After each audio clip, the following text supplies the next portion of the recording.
నేను త్రివేంద్రంలో ఉన్నానన్నమాట. World's richest temple అయిన శ్రీ అనంత పద్మనాభ స్వామి temple దర్శనానికి అయితే వెళ్ళబోతున్నాను.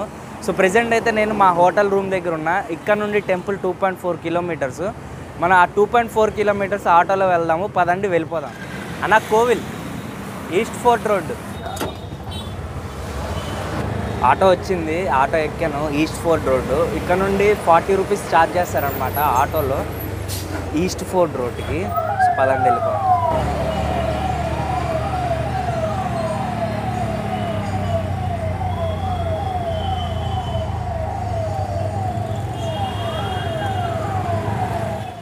సో ఇవన్నీ షాపింగ్ ఏరియా అనమాట. మొత్తం ఇక్కడ షాపింగ్సే ఉంటాయి.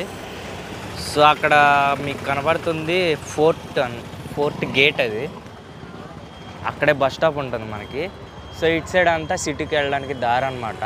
అక్కడ బస్ స్టాండ్ ఉంటుంది. అక్కడ బస్సులు అయితే అవైలబుల్గా ఉంటాయి మనకి.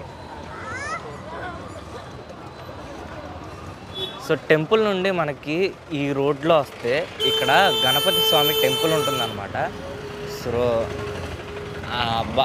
గణపతి స్వామి టెంపుల్ ఉంటుంది. టెంపుల్ చిన్నదే కావచ్చు, కాకపోతే మొత్తం బంగారు పూత పూసారు టెంపుల్ మొత్తానికి. అండ్ పక్కనే ఇంకొక టెంపుల్ ఉంటుంది. ఈ టెంపుల్ పేరు ఒకసారి కనుక్కుంటున్నానండి. సో ఇది మహాగణపతి టెంపుల్ అంట. సో పక్కన ఉన్నది ఇంకొక టెంపుల్. ఆ టెంపుల్ పేరు ఇక్కడ ఎవరిని అడిగినా చెప్పట్లేదు, వాళ్ళకి తెలియట్లేదు. సో ఇక్కడ ఉంది చూసుకోండి. సో అదంతా ఇంకా షాపింగ్ ఏరియా. సో ఇదేనండి ఎంట్రన్స్, టెంపుల్కి ఎంటర్ అయ్యే దారి అనమాట ఇది. సో అక్కడ మీకు ముందు కనబడుతుంది టెంపుల్ గోపురం అనమాట.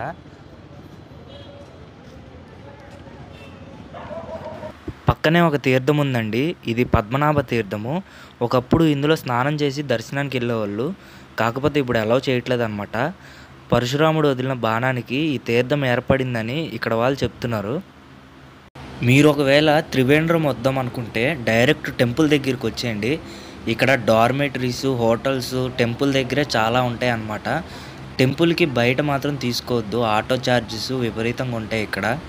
అండ్ సోలోగా వచ్చేవాళ్ళు టెంపుల్ దగ్గరే డార్మెటరీస్ అవైలబుల్గా ఉంటాయి. లాకర్స్ కూడా చాలా ఉన్నాయి అన్నమాట ఇక్కడ. అండ్ ఇది క్లాక్ రూమ్ అండి. ఇక్కడే మన సామాన్లు అవన్నీ పెట్టుకోవాలి. ఇక్కడే మనకి పంచెలు కూడా రెంట్కి ఇస్తారనమాట 10 రూపాయలు తీసుకొని. అండ్ దాని ముందుగానే మనకి ఇక్కడ ఒక పుత్తెన్ మల్లిగా ప్యాలెస్ మ్యూజియం ఉంటుంది. అప్పట్లో ట్రావెన్కోర్ రాజులు వాడిన వస్తువులన్నీ ఇందులోనే ఉంటాయండి. చాలా బాగుంటుంది. మీకు టైం ఉంటే కంపల్సరీగా వెళ్ళండి ఇక్కడికి. అండ్ టెంపుల్ ఆపోజిట్లో మొత్తం షాపింగ్ ఏరియాస్ అనమాట ఇవన్నీ. సో ఇప్పుడు ఎండగా ఉండడం వల్ల అంత జనాలు ఎవరు లేరు, షాప్స్ కూడా తీయలేదు. ఇది నవరాత్రి ట్రస్ట్ సెంటర్ అండి. ఇక్కడ కూడా మన సామాన్లు భద్రపరచుకోవచ్చు. ఇక్కడ మీరు బోర్డులో రేట్లు అవి చూసుకోండి. మీకు ఇంకో టిప్ ఏంటంటే, మీరు ఇక్కడ నవరాత్రి ట్రస్ట్ సెంటర్ ముందే మనకి చెప్పుల స్టాండ్ ఉంటుంది. ఆ చెప్పుల స్టాండ్లోనే చెప్పులు పెట్టుకోండి, లేకపోతే వీళ్ళకిలా పరిగెత్తుకుని రావాలి. కాళ్ళు కాలిపోతాయండి ఇక్కడ మాత్రం. ఇప్పుడు నేను దర్శనానికి వెళ్తున్నానండి. వచ్చిన తర్వాత మాట్లాడదాము. అందరికీ సాంప్రదాయంలో నమస్కారం. దర్శనం కూడా కంప్లీట్ అయిపోయింది అనమాట మంది సక్సెస్ఫుల్గా. 9 గంటలకి లోపలికి వెళ్తే 9 నుంచి నాకు 11:45 వరకు దర్శనం అలా వెయిట్ చేస్తూనే ఉన్నానండి లైన్లో. చాలామంది వచ్చారు. ఈరోజు సాటర్డే వీకెండ్ అవ్వడం వల్ల త్రిబుల్ అయిపోయారు అనమాట జనం. అసలు నేను ఎక్స్పెక్ట్ చేయలేదు ఇంతమంది ఉంటారని. సో గుళ్ళోకి ఎంటర్ అవ్వగానే ఈస్ట్ గేట్లోంచి ఎంటర్ అయ్యాను నేను. ఈస్ట్ గేట్ నుండి నార్త్ గేట్ వరకు, ఈస్ట్ గేట్ నుండి సౌత్ గేట్ వరకు వెళ్ళాను లైన్లో నిలబడడానికి. చుట్టూ తిరిగాను అనమాట 1 కిలోమీటరు. మొత్తం లైన్ వచ్చేసరికి 2 కిలోమీటర్స్ ఉందండి. నాకు 3:30 గంటలు పట్టింది దర్శనం చేసుకోవడానికి. సో నా ఫేస్ చూస్తుంటేనే అర్థమైపోతుంది కదా మీకు, ఇక్కడ చాలా ఎండగా ఉంది. విపరీతమైన ఎండ, కాళ్ళు కాలిపోతున్నాయి. మామూలుగా కాదు, ఒక రేంజ్లో కాలిపోతున్నాయి. అందరూ పరిగెడుతున్నారు ఇక్కడ నుండి. సో ఇక్కడ ఫిష్లకి ఫుడ్ అమ్ముతున్నారండి ఈ బాబాయ్. సో ఈ బాబాయ్ దగ్గర నేను తీసుకుంటున్నా.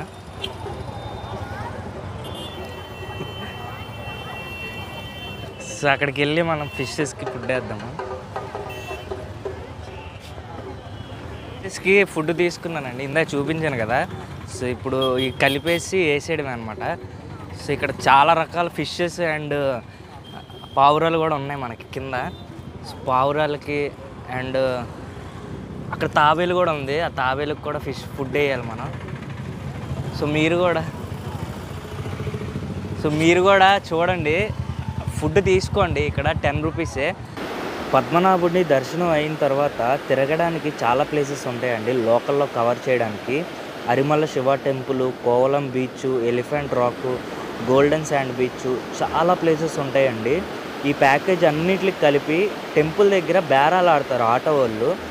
మీరు ఏం చేయాలంటే ఎవరు తక్కువ చెప్తే వాళ్ళ దగ్గరికి వెళ్ళండి.